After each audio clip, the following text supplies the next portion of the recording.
여러분 안녕하십니까? 사이언스 투데이입니다. 국내 모든 고속도로에서 자율주행 화물차가 달립니다. 지난해 12월부터 4개 노선에서 시범 운행을 하던 자율주행 화물차 운행 구간을 전 구역으로 확대하는 건데요. 자율주행 운행 기술이 우리의 일상으로 빠르게 스며드는 만큼 안전을 최우선으로 하고 꼼꼼한 안전 대책을 마련해야겠습니다.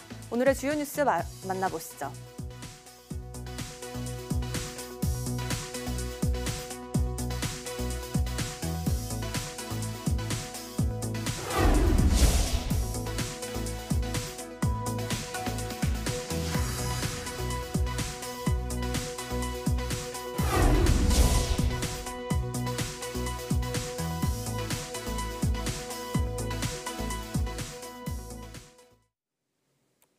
나흘 동안 이어졌던 영동 지역의 폭설이 그친 가운데 오늘은 낮부터 꽃샘추위가 물러나고 스모그가 유입되며 대기질이 나빠질 것으로 보입니다. 기상청은 중국 북부에서 남동쪽으로 이동하는 고기압의 영향으로 아침까지는 쌀쌀하겠지만 낮에는 기온이 10도 안팎으로 오르며 평년의 초봄 날씨를 되찾겠다고 밝혔습니다. 다만 꽃샘추위가 점차 풀리고 기온이 상승하면서 중국발 스모그가 유입돼 서쪽 지방을 중심으로 대기질이 악화할 것으로 보입니다. 오늘은 수도권은 오전부터, 남서부 지방은 오후부터 초미세먼지 농도가 나쁨 수준을 보이겠고 주 후반까지 지속할 가능성이 커서 주의가 필요합니다. 만물이 겨울잠에서 깨어난다는 절기 경칩에 맞춰 잠에서 깨어난 도룡뇽이 반가운 모습을 드러냈습니다. 하지만 최근 추운 날씨와 눈의 영향인지 개구리는 알은 낳았지만 아직 활동에 나서지는 않고 있습니다. 김민경 기자의 보도입니다. 도시숲 내 작은 연못, 낙엽 위로 산책을 나선 도롱뇽 한 마리가 포착됩니다. 이제 막 겨울잠에서 깨어난 듯 조심스러운 모습이지만 쌀쌀한 가운데 봄이 오고 있음을 느낄 수 있습니다. 다른 쪽에서는 한가득 개구리 알이 발견됐습니다. 겨울잠에서 깨어난 개구리가 산란한 건데 잦은 추위와 날씨 변화로 올해는 산란 시기가 늦춰진 데다 깨어난 개구리도 활동하지 않고 있습니다. 보통 봄철 개구리의 산란은 기온에 따라 시기가 당겨지거나 늦어져 계절 알림이 역할을 합니다. 전문가들은 올해 늦게까지 이어지는 추위가 개구리 산란과 활동에 영향을 주고 있다고 분석했습니다. 남산에서는 보통 개구리와 도롱뇽은 2월 중순부터 잠에서 깨어 산란을 시작하는데요. 최근 춥고 눈까지 내려서인지 조금 늦게 보이기 시작했습니다. 개구리를 움츠리게 한 꽃샘추위는 오늘 아침까지 기승을 부리다 점차 누그러질 걸로 보입니다. 당분간 고기압 영향권에 들면서 기온은 평년 수준으로 낮에는 10도 내외를 보이겠으나 중부 내륙 중심으로 밤사이 기온이 떨어지면서 내린 비나 눈이 얼어 빙판길이나 도로 살얼음이 나타나는 곳이 있겠으니 교통안전에 유의하시기 바랍니다. 꽃샘추위 속에서 맞이한 경칩이지만 봄을 알리는 생명과 함께 다음 주부터는 포근하면서도 일교차 큰 완연한 봄 날씨가 펼쳐질 전망입니다. YTN 김민경입니다. 정부와 의대 총장, 학장들이 이르면 내일 2026학년도 의대 모집 인원을 증원 전 수준인 3,058명으로 동결한다는 내용의 선언을 할 것으로 보입니다. 전국 40개 대학 총장 모임인 의과대학 선진화를 위한 총장협의회와 의대학장 모임인 의과대학, 의학전문대학원협회는 오늘 교육부에 공동 기자회견 개최를 공식 제안했습니다. 총장협의회는 그동안 정원 동결에 반대해왔지만 새 학기가 시작됐는데도 의대생들이 돌아오지 않고 신입생마저 집단 휴학에 동참할 우려가 커지자 이 같은 결정을 했다고 밝혔습니다. 총장들은 교육부에 지난해 2,000명 증원하기로 결정했던 2026학년도 정원을 다시 증원 전 규모인 3,058명으로 바꾸고 이후에는 의료인력 추계위원회에서 정원을 결정하자고 건의했습니다. 의학교육 질 향상을 위해 교육부의 전폭적인 지원책을 구체화해달라는 내용도 포함됐습니다. 다만 총장 협의회는 이러한 제안은 학생들이 올해 1학기부터 복귀한다는 것을 전제로 한 것이라며 의료계도 동의할 것으로 본다고 설명했습니다. 국토교통부와 항공안전기술원은 지난 1, 2월 진행한 올해 드론 실증도시 구축 사업과 드론 상용화 지원 사업 공모를 통해 26개 지방자치단체와 7개 드론 기업을 각각 선정했다고 밝혔습니다. 드론으로 공공서비스를 지원하는 드론 실증도시 구축 사업에 선정된 26개 지자체는 K 드론 배송 서비스, 국제 드론 레저 스포츠 행사 개최, 첨단 드론 행정 서비스 등의 사업을 진행합니다. K 드론 배송 분야에는 23개 지자체가 참여하는데 올해는 혈액과 폐의약품, 도서관 책과 행정문서 등으로 배송 영역을 넓혔습니다. 올해 새로 참여하는 대전시는 국군병원과 혈액원 사이에 드론으로 혈액이나 검체 응급 배송을 할 수 있는 네트워크를 실증할 예정입니다. 경북 영주시는 산간 지역 등에서도 관내 도서관, 행정 서비스를 이용할 수 있도록 드론으로 도서를 대여하고 반납하는 한편 민원 서류를 배송해주는 서비스를 상용화할 계획입니다. 국토교통부는 드론 상용화 지원 사업으로 핵심 부품의 국산화를 돕고 드론 실증도시 사업으로 개발 중인 드론의 실증과 활성화를 지원해 나가겠다고 밝혔습니다. South Korea's average tariff is 4 times higher. Think of that, 4 times higher. This is happening by friend and foe. This system is not fair to the United States and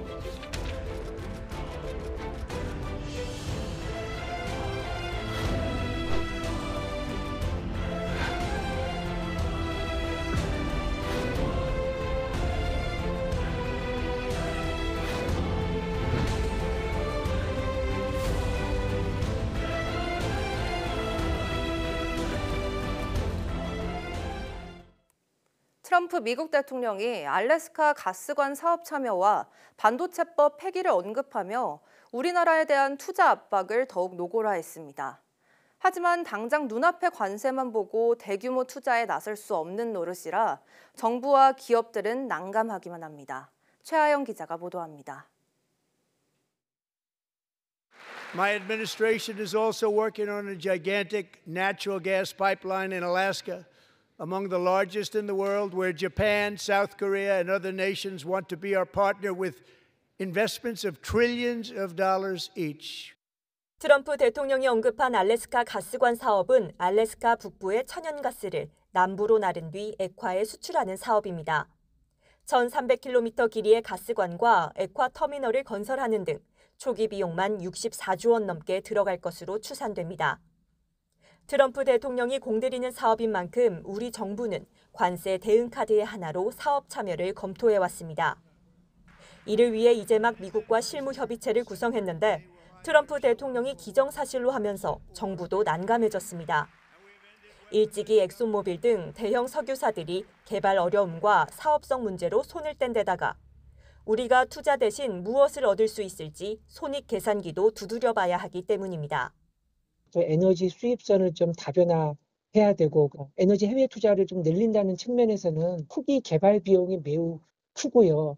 수익성을 확보하는 데는 매우 오랜 시간이 소요가 됩니다. 트럼프 대통령의 반도체법 폐기 발언 역시 결국은 보조금 축소 혹은 투자 압박용으로 읽힙니다. 앞서 삼성전자와 SK하이닉스는 미국 현지에 반도체 공장을 짓는데 각각 370억 달러, 38억 7천만 달러를 투자하기로 하고 보조금을 약속받은 상태입니다. 업계에선 의회에서 초당적으로 통과시킨 법안을 대통령 말 한마디에 없애기는 쉽지 않을 것이라는 의견도 나옵니다. 게다가 우리 기업들 입장에선 투자 계획을 바꿀 여지도 있습니다. 투자 결정의 유연성이 생긴 겁니다. 그러니까 보조금을 받으면 그 계획에 종속되잖아요. 근데 보조금을 안 받으면 투자자 마음대로 할 수 있잖아요. 다만 트럼프 대통령이 반도체 관세까지 언급하는 불확실성 속에 국내 기업들은 전전긍긍 상황을 예의주시하고 있습니다. YTN 최하영입니다. 한국의 평균 관세가 미국보다 4배 높다는 트럼프 대통령의 주장에 대해 정부는 한미 FTA로 사실상 관세율이 0% 수준이라고 반박했습니다. 관세 부과를 정당화하기 위한 발언이라는 분석이 나오는 가운데 혼란은 잦아들지 않고 있습니다. 박기환 기자가 보도합니다. 인도와 중국 등 주요 무역 적자국의 높은 관세율을 지적하던 트럼프 대통령. 한국을 맞는 방식으로 도와주는데도 미국산 제품에 높은 관세를 부과하고 있다고 주장합니다. It's very unfair. India charges us auto tariffs higher than 100%. China's average tariff on our products is twice what we charge them, and South Korea's average tariff is 4 times higher. 정부는 즉각 반박에 나섰습니다. 한미 FTA 체결 뒤 일부 농수산물을 제외한 대부분 상품의 관세를 철폐했고 지난해 기준 관세율은 사실상 0% 수준이라는 설명입니다. 우리가 FTA를 체결하지 않은 WTO 가입국에 적용하는 평균 관세율이 미국의 4배 수준이지만 2012년 한미 FTA가 발효된 만큼 미국과는 관련이 없습니다. 하지만 트럼프 대통령의 갑작스러운 발언에 혼란은 커지고 있습니다. 철강, 알루미늄 관세 유예가 끝나가고 자동차와 반도체, 의약품 등 관세 폭탄까지 얼마 남지 않은 상황. 관세 부과를 앞두고 한국이 불공정하게 흑자를 내고 있다는 주장을 강조하기 위해 억지로 명분을 쌓는 것 아니냐는 해석이 나옵니다. 어떻게 보면 이제 자의적으로 우리 제품에 대해서 관세를 이제 부과하겠다는 거거든요. 자동차나 이런 제품에 대해서 이제 관세를 높이기 위한 일종의 이제 명분을 쌓은 거라고 좀 볼 수가 있을 것 같습니다. 정부는 일단 미 상무부와 무역 대표부 등과의 소통 채널을 통해 트럼프 대통령 발언의 근거를 묻고 적극적으로 설명해 나간다는 계획입니다. YTN 박근입니다. 트럼프 미국 대통령이 캐나다와 멕시코산 제품에 25% 관세를 부과한 가운데 이들 국가에서 생산하는 자동차에 대한 관세를 한 달 유예하기로 했습니다. 캐롤라인 레빗 백악관 대변인은 현지 시간 5일 브리핑에서 트럼프 대통령이 포드와 제너럴 모터스, 스텔란티스 등 자동차 제조업체 대표들과 전화통화해서 이렇게 결정했다고 밝혔습니다. 레빗 대변인은 캐나다, 멕시코 자유무역협정에 따라 미국으로 들어오는 자동차에 대해 한 달 동안 관세를 면제할 것이라고 설명했습니다. 이어 상호 관세는 예정대로 오는 4월 2일부터 적용되지만 캐나다, 멕시코 자유무역협정 관련 회사들의 요청에 따라 경제적으로 불리하지 않도록 한 달간 관세 면제를 제공한다고 덧붙였습니다. 이와 관련해 로이터 통신은 자동차 업체 대표들이 트럼프 대통령과의 통화에서 투자를 늘리겠다는 의사를 밝혔고 명확한 관세와 환경 정책을 희망했다고 전했습니다. 트럼프 대통령이 캐나다와 멕시코를 상대로 전면적인 관세 부과를 시행한 뒤 관련 업체들의 주가가 급락하는 등 미국 경제에 타격이 이어지고 있습니다.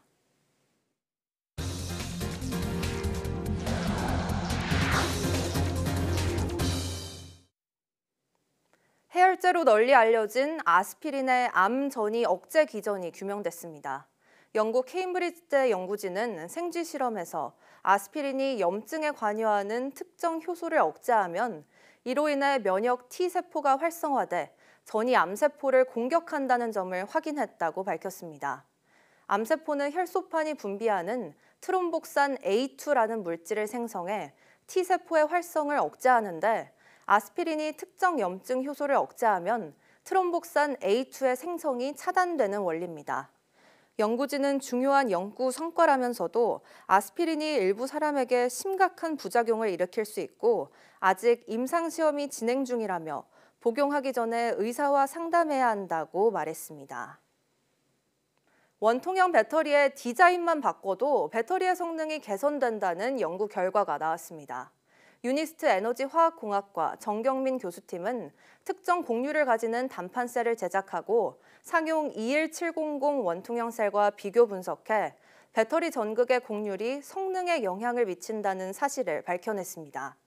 연구팀은 대용량 하이니켈 양극재에서 곡률 민감도가 더 컸다며 원통형 배터리 설계에서 전극 곡률이 중요한 설계 변수임을 확인했다고 설명했습니다.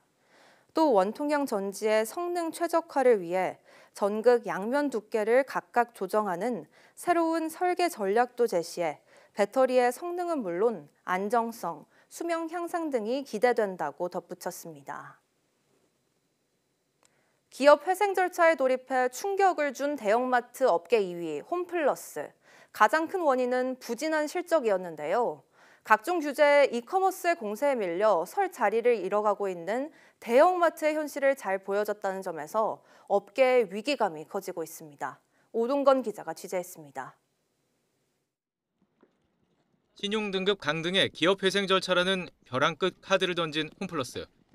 지난해 온라인 매출이 1조 5천억 원을 돌파하며 성장 가능성을 보여준 만큼 홈플러스 측은 신용등급 강등을 이해할 수 없다는 분위기였습니다. 매출도 성장했고 부채 비율도 감소가 됐고 크게 달라진 점이 없고 저희도 뜻밖이었습니다. 하지만 홈플러스는 지난 20년 흑자를 끝으로 2021년부터 매년 1,300억에서 2,600억 원씩 영업 손실을 기록했습니다. 이런 추세는 다른 대형마트도 크게 다르지 않습니다. 지난해 오프라인 매장 실적을 보면 이마트, 롯데마트 모두 영업이익이 감소했습니다. 유통업체 매출 중 대형마트가 차지하는 비중은 점점 줄어들더니 지난해에는 11.9%까지 떨어졌습니다. 반면 이커머스는 쿠팡이 업계 최초로 매출 40조 원을 돌파하는 등 빠르게 성장하고 있습니다. 이처럼 대형마트가 밀리는 상황이지만 각종 규제는 여전히 영업에 발목을 잡고 있습니다. 대형마트는 격주 주말 의무 휴업일을 지정해야 하고 영업시간도 제한받고 영업시간 외 온라인 배송도 할 수 없습니다. 온라인 배송 시간 제한이 있었죠. 특히 치명적인 게 새벽 배송이 금지되어 있습니다. 그런데 대부분의 우리 식재료 같은 거 주문할 때는 새벽 배송을 많이 이용하죠. 최근 이커머스 업체들은 주 7일 배송을 무기로 신선식품 배송까지 강화하며 대형마트를 위협하고 있습니다. 이런 상황에 각종 규제까지 더해져 핸디캡을 안고 싸워야 하는 마트업계의 어려움은 가중되고 있습니다. YTN 오동건입니다. 기업 회생 절차에 들어간 홈플러스 상품권 사용을 막는 제휴사들이 늘고 있습니다. 법원에서 홈플러스 회생 절차가 개시되면서 CJ푸드빌의 뚜레쥬르와 빕스, 더플레이스 등 3개 브랜드와 영화관 CGV, 신라 면세점 등이 그제부터 홈플러스 상품권 사용을 중단했습니다. 에버랜드와 캐리비안베이, 쇼핑몰 엔터식스도 홈플러스 상품권 사용을 중단했습니다. 제휴사들이 홈플러스 상품권 사용 중단에 나선 것은 홈플러스가 회생 절차에 돌입한 만큼 상품권 사용 금액에 대한 변제가 지연되거나 불가해질 수 있다는 우려 때문입니다. 홈플러스 측은 상품권은 회생 절차에 따라 거래가 제한되는 금융 채권이 아닌 상거래 채권이어서 기업 회생 개시에 따라 거래에 제한이 생길 우려가 없다는 입장입니다. 또 홈플러스 상품권의 96%는 홈플러스에서 사용되고 있고 제휴사 사용 비중은 4% 수준이라고 전했습니다. 지난해 우리나라의 1인당 국민소득이 36,000달러대로 일본과 타이완을 2년째 앞섰습니다. 다만 원달러 환율 고공행진에 4만 달러 진입 시기는 안갯 속입니다. 이형원 기자입니다. 지난해 1인당 국민 총소득은 36,624달러입니다. 1년 전보다 1.2% 찔끔 느는 데 그쳤습니다. 원화로는 5천만 원에 육박해 5.7%나 늘었는데 원달러 환율 상승으로 달러화 기준 오름폭이 원화를 따라가지 못한 결과입니다. 달러 기준 국가별 순위를 보면 인구 5천만 명 이상 주요국 가운데 우리는 6위를 차지했습니다. 우리보다 통화 가치가 크게 떨어진 일본을 가볍게 제쳤고 2022년 역전당했던 타이완에도 2년째 앞섰습니다. 저희와 가장 비슷한 수준에 있었던 대만이나 일본 지금 계산해 본 또는 발표한 자료를 유추해 봤을 때는 우리나라의 1인당 국민소득 수준은 일본이나 대만보다는 높을 것으로. 다만 올해는 장담할 수 없습니다. 탄핵 정국 여파와 미국 트럼프 행정부의 관세 폭탄으로 원화 가치가 크게 흔들리고 있기 때문입니다. 이에 따라 1인당 국민소득 4만 달러 진입도 멀어질 수 있다는 우려가 나옵니다. 지난해만 해도 정부는 2026년 진입을, 국제통화기금 IMF는 2027년 4만 1,000달러를 예상했습니다. 세계 3대 신용평가사인 S&P 등에서 2026년 한국 1인당 GDP가 4만 불을 넘어설 것으로 예상했습니다. 이거 부총리님 이거 가능할까요? 네, 현재 가능하다고 생각합니다. 한국은행은 이 같은 전망 이후 원달러 환율 변동성이 커진 만큼 4만 달러 달성 시기는 좀 더 지켜봐야 할 것으로 내다봤습니다. 한편 지난해 내수 부진으로 4분기 경제 성장률은 0.1%, 연간은 2%에 그쳐 1월에 발표한 속보치와 같았습니다. YTN 이영훈입니다. 경제협력개발기구 OECD는 우리나라의 심각한 저출산이 계속될 경우 앞으로 60년간 인구가 절반으로 줄 것이라고 경고했습니다. OECD는 저출산 문제를 다룬 책자에서 출산율 감소가 전 세계적인 현상이지만 한국의 경우 지난 2023년 기준 합계 출산율이 0.72명으로 세계에서 가장 낮은 출산율을 기록했다고 지적했습니다. 그러면서 출산율이 현재 수준을 유지할 경우 한국의 인구는 60년간 절반으로 줄고 오는 2082년에는 전체 인구의 58%가 65살 이상 노인이 될 것으로 예측했습니다. 특히 64살 이하 인구 대비 65살 이상의 인구 비율을 뜻하는 이른바 노인 부양 비율은 현재 28%에서 155%로 급증할 것으로 내다봤습니다. OECD는 한국의 출산율이 특히 낮은 이유로 높은 사교육비 지출과 주택비용 상승을 꼽았습니다. 또 장시간 근무 문화와 근무 유연성 부족으로 일과 가정의 양립이 어려운 점 등도 출산율 하락의 원인이라고 진단했습니다. 허공을 걷는 자란 뜻으로 조선 왕조에 쓰였던 궁중음악 중에 보허자란 음악이 있습니다. 여기서 이름을 딴 두 개의 공연이 열리는데 하나는 AI가 만든 시가 담긴 궁중음악이고 다른 하나는 발라드풍의 판소리로 엮은 창극입니다. 이광현 기자가 소개합니다. 왕이 궁을 나섰다가 돌아오는 동선을 따라 구성한 궁중음악인 행악이 9년 만에 국립국악원 무대에 오릅니다. 행악과 보호자, 하늘과 땅의 걸음이라는 주제로 복원보다는 현재 계승하고 있는 왕실의 품격 있고 화려하고 찬란한 궁중의 행악을 입체적인 무대와 연출. 태평성대를 기원하는 악곡인 보허자의 일부 악장에는 인공지능 문장가가 노랫말을 입혔습니다. 조선 왕실에서 가장 많은 한시를 남긴 효명세자의 작품들을 AI에게 학습시키고 정약용과 김정희가 쓴 한시들을 대조군으로 설정해 새로운 가사를 만든 겁니다. 옛날 책에 붓으로 써둔 시를 한자시를 저희가 일단 컴퓨터로 먼저 옮겼고요. 그 한자를 다 옮긴 다음에 그 옛한글 한글 언해본도 같이 수집하고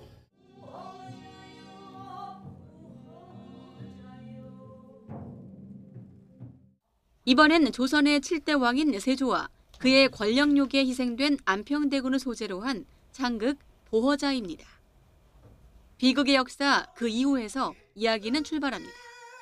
대유정년이 있은 후 27회가 지난 시점에 무심은 어디로 갔을까? 아마도 아버지의 흔적을 더듬어서 그 언저리를 서성거리고 있었을 것이다. 장단과 음계는 전통을 기반으로 하되 복잡한 추임새는 덜어내 이른바 발라드풍 판소리로 관객과의 거리를 좁혔습니다. 복잡한 식임새나 붙임새 이런 거 빼고 단순한 흐름으로 가되 요즘 감성에서 이 가사에 이런 부분 도저히 저조차도 공감이 안 되기 때문에 그런 부분들을 좀 덜어내고. 연극계가 주목하는 젊은 연출가 김정희 이끄는 초연 무대에는 내공 있는 소리꾼들이 회한의 삶을 연기합니다. YTN 이광현입니다.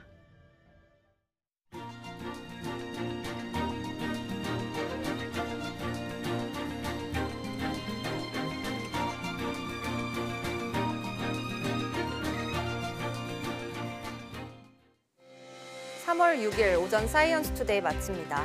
오후 뉴스도 많은 시청 바랍니다. 시청해주신 여러분 고맙습니다.